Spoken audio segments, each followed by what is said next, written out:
Hello everybody, this is BKeeney from BKeeney Software. Today I'm going to walk you through how to create a report in the BKeeney Shorts Report Designer. We're going to start by opening up the project in Zojo, and you don't necessarily have to do this, but this is the easiest way to show it to you. We're just going to run the project.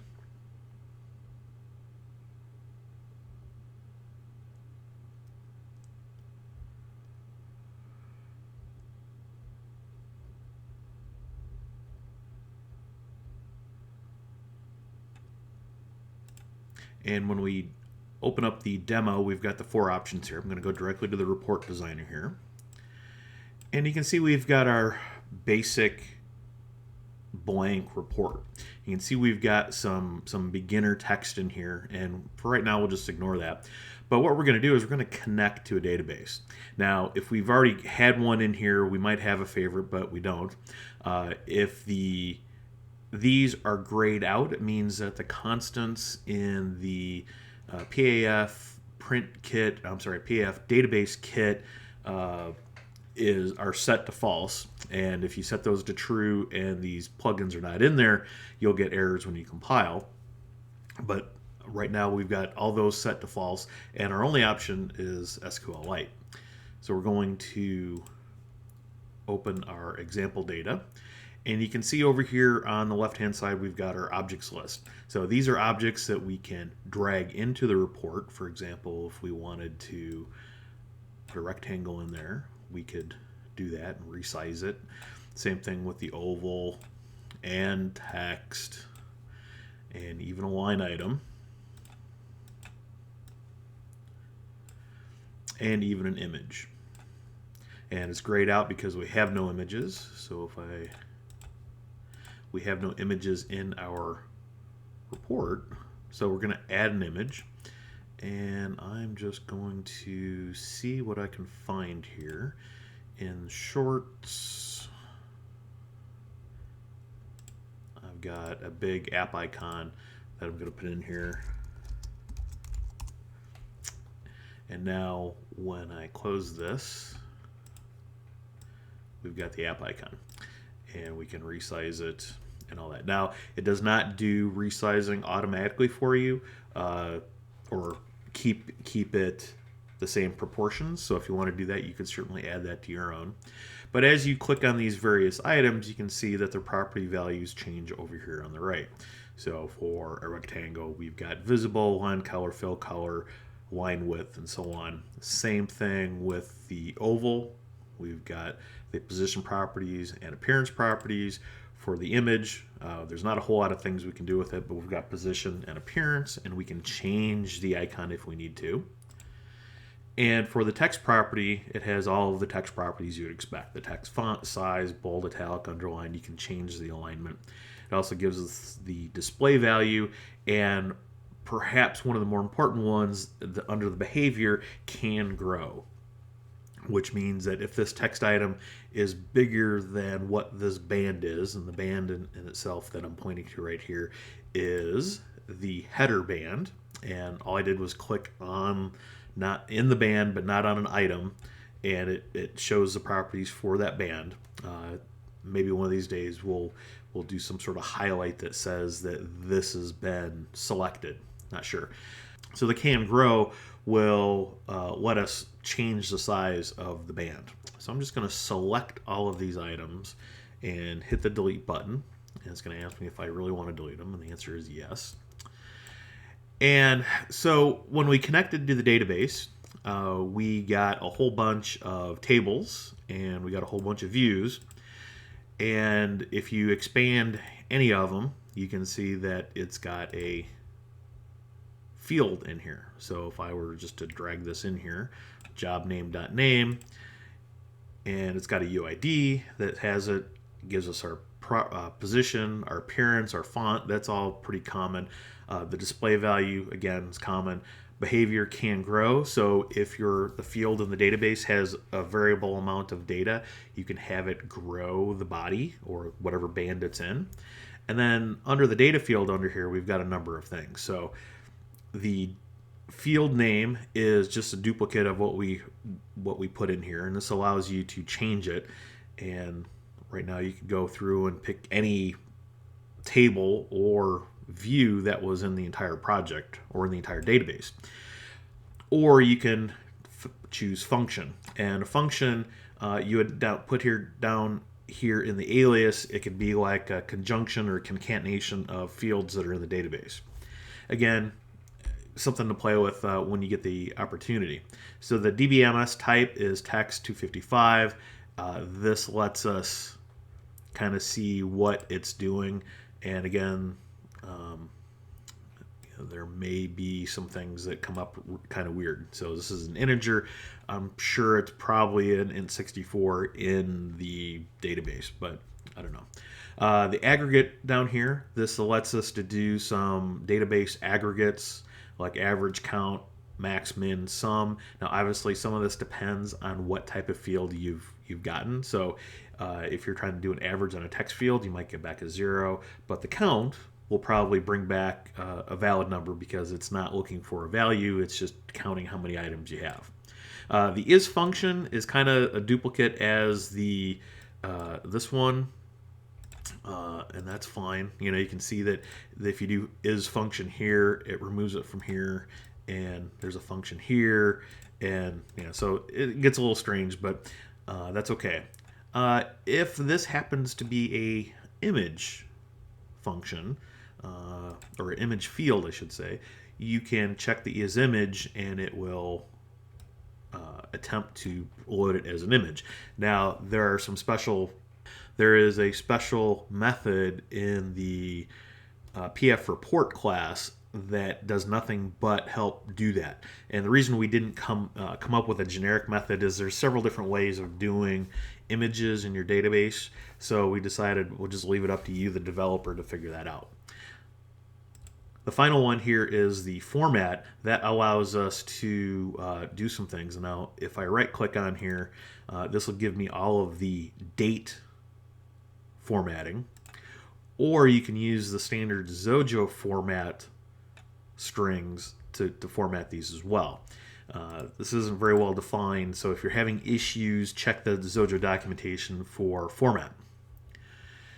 So anyway, here we are. We're in this. We can select multiple items, and we can right-click on them, and you can see that we've got a bunch of options, including some alignment, and we also have some create field labels, and put those in the header.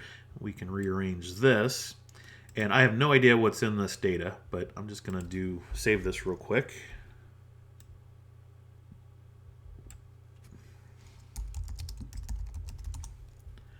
And we'll run it to see what's in there. And it's quite possible there is no data in there, of course. So let's go to view. Views are just like tables in that you can expand them and see the fields that are in there. And I'm just going to do, here's the event type name. See, I think that's fiscal year, student count, volunteer count, and it tries to be helpful by warning us that we're extending ourselves past the page, the width of the page. So we'll select all of them, and then we'll put the labels in the header, and we can click run, and you can see that we've got a two-page report, which was pretty easy to do. Now, if we wanted to make it a little bit more enhanced, we could click in the band. Notice I'm not clicking on the item itself, but I'm clicking on the band. If you have a hard time doing that, you can go down to the report section here in the objects list and select body, and you can see that it changes everything over here. If you happen to click on an item, it'll highlight it in there, but we're going to select the band. It's not selecting. And if I want to do a alternate color, I check this checkbox, and then I can add a nice peach color in here. So now if I want to click run, we've got an alternating color on each page, or on every other line. And if I go to page 2, it starts over again. So we can see that it resets on each page. So let's go back to design. Let's go back and change this. So we're just going to add spaces in here. Event type name.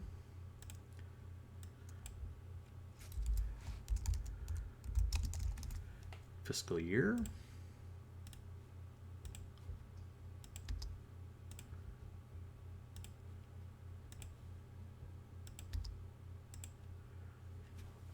So it's pretty easy to change all of our text.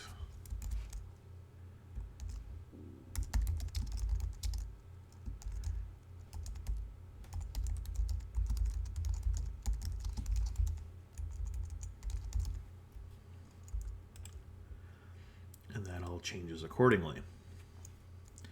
So let's save this and we'll do a run. And you can see that it does it. So what happens if we wanted to group by year? Well, it's actually pretty easy to do. Go up to the bands comment up here, and we're going to expand this. Now, initially we're limited by the tables in the report, and that's probably the easiest way of doing it. But I'm going to double click on this, and you can see that we've now got a break. So we're grouping by the VR event type fiscal year, and then we've got a trailing count. And so now we can go up here and rearrange this. So let's go, here's fiscal year, and I'm just gonna move some things around here.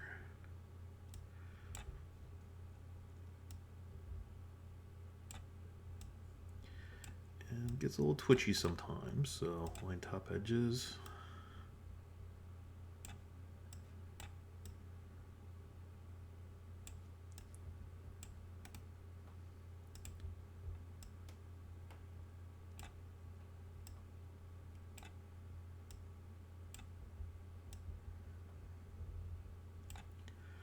So let's do a save, we'll do a run. And now you can see we are grouping by fiscal year, which is pretty cool. So let's go back to the design mode. And right now, the trailing VR doesn't really have anything. So I'm going to duplicate these two fields. And I accidentally put those in the other one. So, and I'm going to add a text item in here.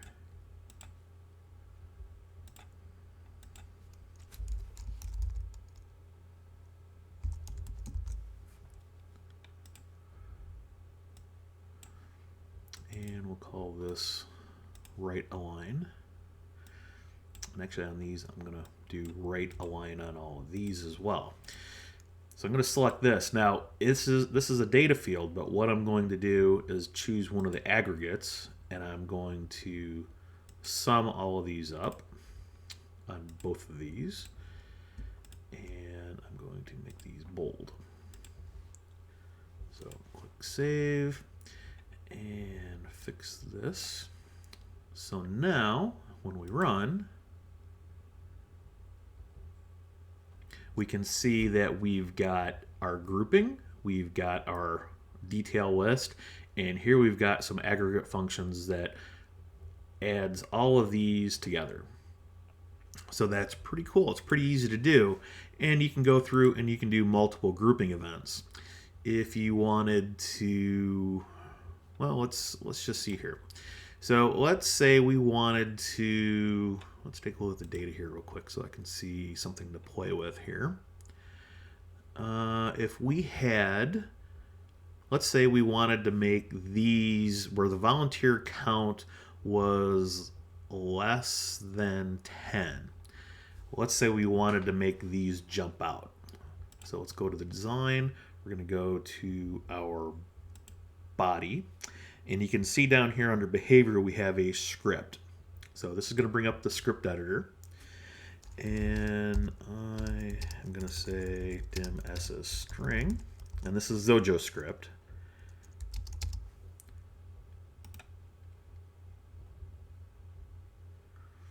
Well, let's see here. This actually might be able to do this.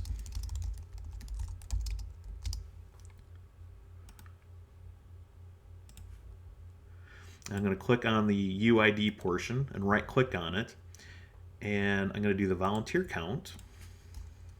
So now if I is less than or equal to 10, then I'm going to right click in here and go set style, and I'm just going to copy this a couple of times. So I'm going to say, here is my event type name, here is my student count, here's my volunteer count, and the style I'm going to use, and let's click OK here for a second. I need to go in and create some styles that I want. So I'm going to say, we're going to call this Crazy Red. And we will call this Comic Sans, because who doesn't want to see Comic Sans in a report? We'll make it red. Let's make it a deeper red. Yeah, that red's fine.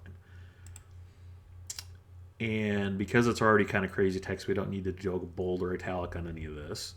So we're going to do save and done. And now if we go back here, style, Crazy Red.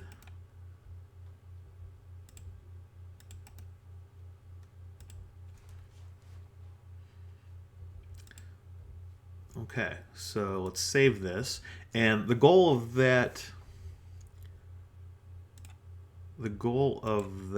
script was to change the style of this text when the value is there. Now keep in mind, this is a Zojo script, so this is getting done at runtime, which is definitely different than a lot of reporting tools that we see in Zojo at this point. So if we click run, notice it's taking a little bit longer because for every single one of these rows, that Zojo script is getting loaded, compiled, and then run.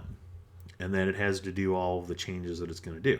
So you can see in this first fiscal year, 2010 to 11, we've got a bunch of students or a bunch of events that had 10 or less volunteers. And if we go down here, that happens to go less and less as it happens.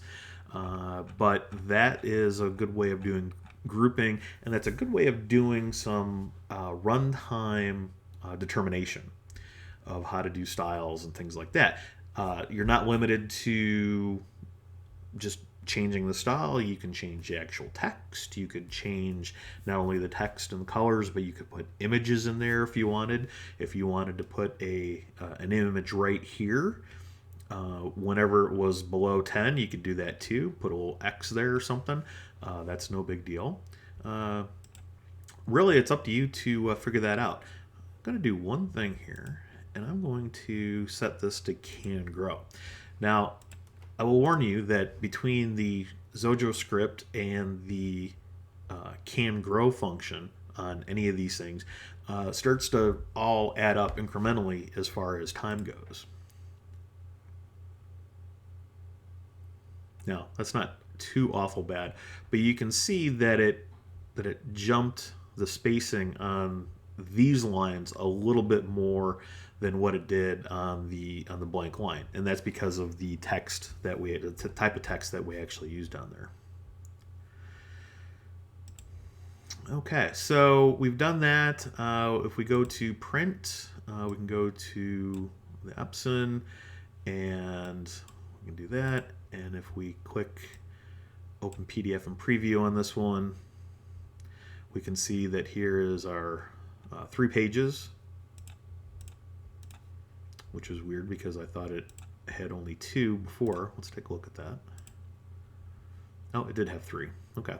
So you can see that what we have going on here looks pretty darn close to what we've got in the report designer.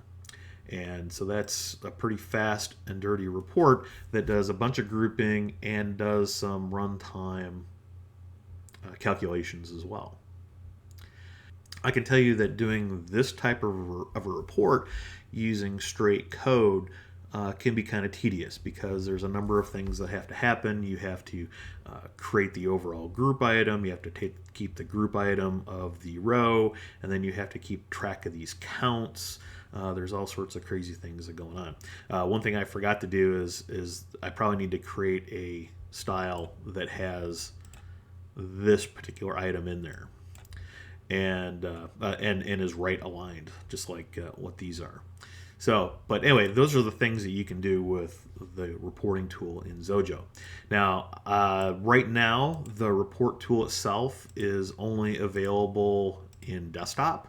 I don't think we're going to move it to web anytime soon, simply because there's a completely different mechanism for things on the web. But that's something that you could do.